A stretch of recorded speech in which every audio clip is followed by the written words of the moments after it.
today. I'm actually really excited about this episode because I was just talking to a client and it kind of feeds off that whole programming that I've been talking about for ages, because the way that we were brought up, our beliefs, our past experiences, all of it shapes the person we are today. All of it shapes our identity. Now, I want you to think about, for example, Instagram. Now, have you ever actually looked at your explore feed or got suggested certain things that you want to see? You can kind of relate this to Facebook as well when it brings up sponsored ads. Your computer, your social media is programmed via what you search the most, via what you identify yourself with. So if you constantly seek out certain bits of information, certain things to look at, if you're constantly trying to avoid this negative hole, or like, for example, this client, she just got out of a really shitty narcissistic relationship, and everything that's fed to her is reminding her of that person she was, reminding her of how shitty that situation was, and bringing her back to feel the same way she did when she was in the relationship. It's making her still think about it. And this is why I hate focusing on what you don't want to feel anymore and what you want to move away from. Focusing on not being something or not feeling a certain way makes everything so much worse, because you're still focusing on that thing. And it keeps bringing up certain memories, certain provoking certain feelings, certain actions, certain decisions. And it's stopping you from just moving on with your life and focusing on something bigger, something greater. So that's a very, very powerful thing to keep in mind when it comes to your own programming inside of your head.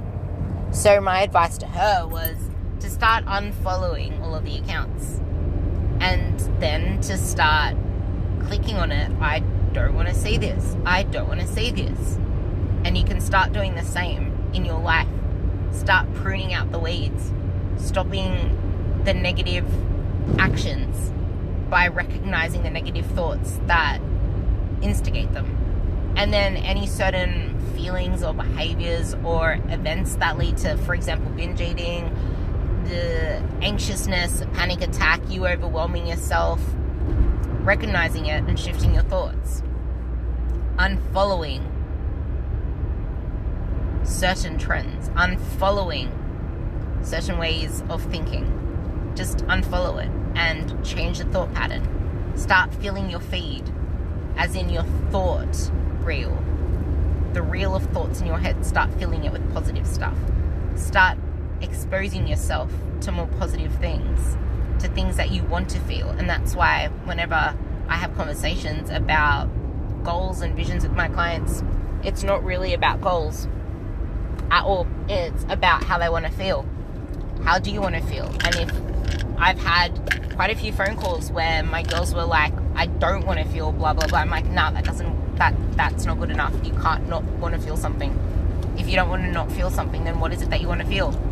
But of course, it's more in a positive way. Like, okay, cool. So what, instead of not feeling this way, how do you want to feel?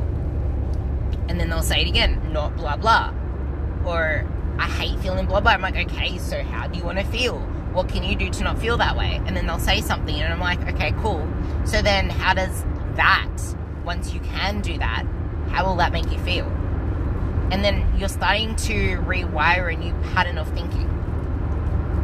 And think about it like when you're lifting weights in the gym, especially when you're a newbie at the gym itself, or when you start a new exercise, you get progressively stronger within a shorter period of time.